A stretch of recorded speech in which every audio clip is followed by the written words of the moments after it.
उपचुनाव के सारे सीटों के रुझान आ गए हैं। बीजेपी गठबंधन 6 पर आगे, सपा 3। ये इस वक्त जो है बहुत बड़ी खबर उत्तर प्रदेश में। बीजेपी गठबंधन को 6 सीटों पर बढ़त दिख रही है उत्तर प्रदेश में और सपा को 3 सीटों पर बढ़त दिख रही है। यानी जो कहा जा रहा था कि उत्तर प्रदेश में उलटफेर हो सकता है वो दिख रहा है। और अगर हम उत्तर प्रदेश में किस सीट पर कौन आगे है ये भी दर्शकों को बता पाएं तो ये बड़ा दिलचस्प होगा जानना कि कहां पर उलटफेर हो रहा है, क्योंकि एक सीट जिसकी बात हो रही थी कटहरी, वहां पर क्या उलटफेर हो रहा है, नहीं हो रहा है, करहल में क्या हो रहा है, ये लोग जानना चाहेंगे।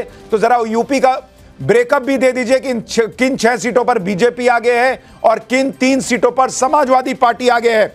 लेकिन धर्मेंद्र जी, ये तो मामला पलट गया बॉस।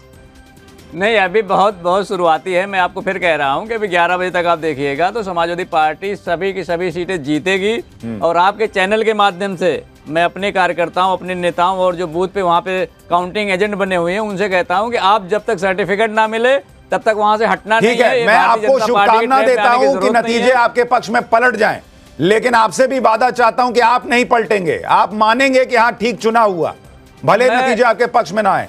मैं आपसे बहुत जिम्मेदारी से कह रहा हूं कि आपका राष्ट्रीय चैनल है और इस चैनल को लोगों ने देखा होगा जब चुनाव आयोग ने पुलिस कर्मियों के खिलाफ कार्रवाई की है, किसी अनियमितता को देख के कार्रवाई की होगी, मैनिपुलेशन को देख के कार्रवाई की होगी, तो चुनाव आयोग ने कार्रवाई की, इसका मतलब गलत हो रहा था। ये बात बिल्कुल इस्टेब्लिश है, इसको ना मैं झूठा कह सकता हूं ना आप झूठा कह सकते हैं। अब उसकी इंटेंसिटी को हम लोग जानते हैं कि किस लेवल तक भारतीय जनता पार्टी ने मैनिपुलेशन करने का प्रयास किया, लेकिन हमारे कार्यकर्ताओं और नेताओं ने जिस तरह से डट के मुकाबला किया, एक लोकतंत्र की खूबसूरती को हमने उजागर किया कि हम लोकतंत्र को अपने मेहनत, अपनी विचारधारा से जोड़कर भी रख सकते हैं, लेकिन भारतीय जनता पार्टी तोड़ने से बाज नहीं आएगी, काटने से बाज नहीं आएगी। ठीक है, प्रदीप भंडारी इसका जवाब दीजिए। इनकी अपनी परंपरा और अपनी विचारधारा हो सकती है। 6-3 जो अभी दिख रहा है यूपी उपचुनाव में, उत्तर प्रदेश उपचुनाव में इलेक्शन कमीशन ने कुछ पुलिस कर्मियों पर एक्शन लिया, उससे वो कह रहे हैं धर्मेंद्र जी कि इसका मतलब कुछ तो गलत हो रहा था, ये संकेत है।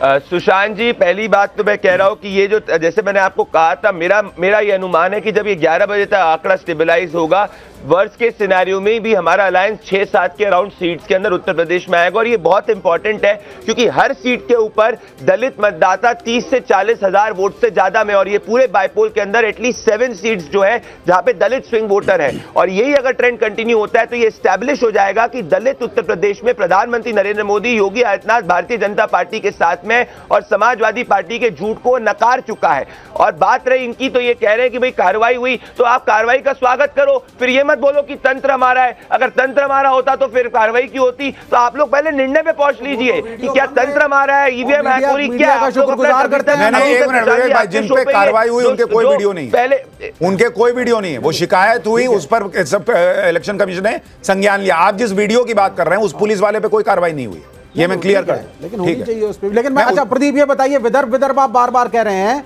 विदर्भ में आप वोट स्विंग अपने फेवर में कैसे कह सकते हैं? मुझे तो नहीं लग रहा विदर्भ में वोट स्विंग आपके फेवर में होगा।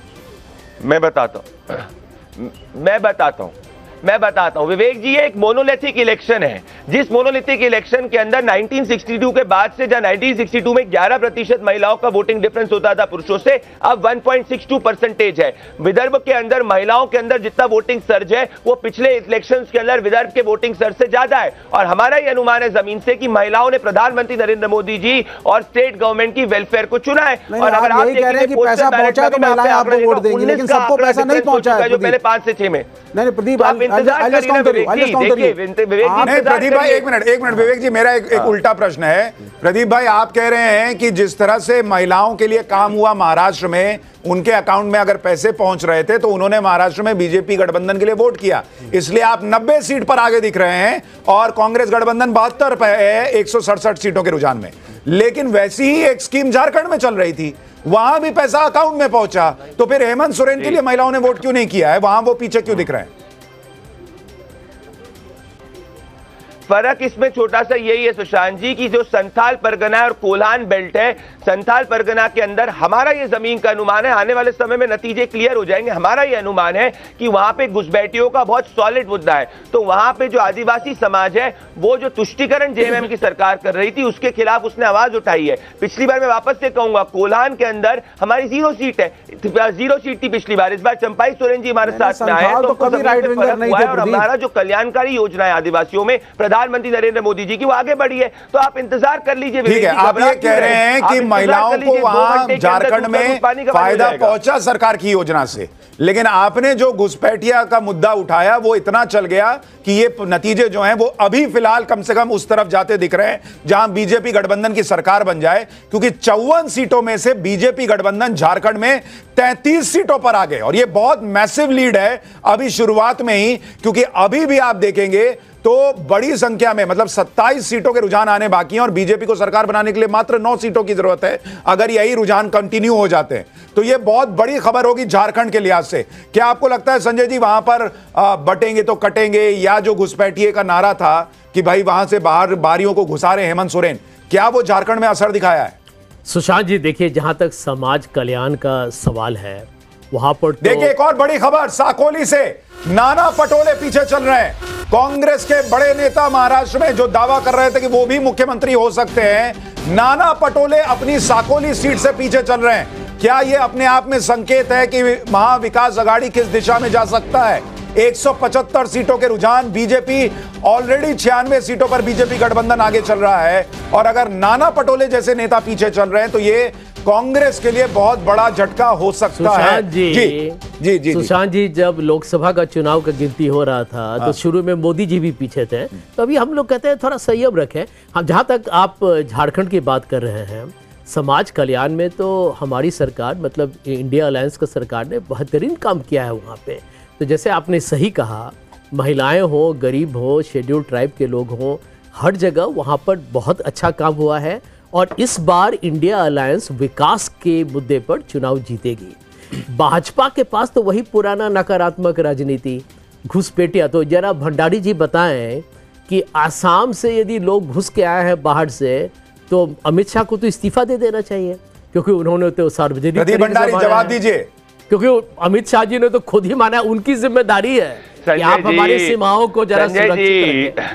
संजय जी मेरे संजय जी सुन रहे हैं, संजय जी मेरा आपसे निवेदन है कि आप थोड़ी ब्लैक कॉफी और थोड़ा सा आपके आर्गुमेंट शार्प होंगे। मैं जवाब दे रहा हूँ। एक मिनट प्रदीप जवाब दीजिएगा, उसके पहले बड़ी खबर, महाराष्ट्र में बीजेपी गठबंधन 100 के पार, 105 सीटों पर बीजेपी गठबंधन आगे।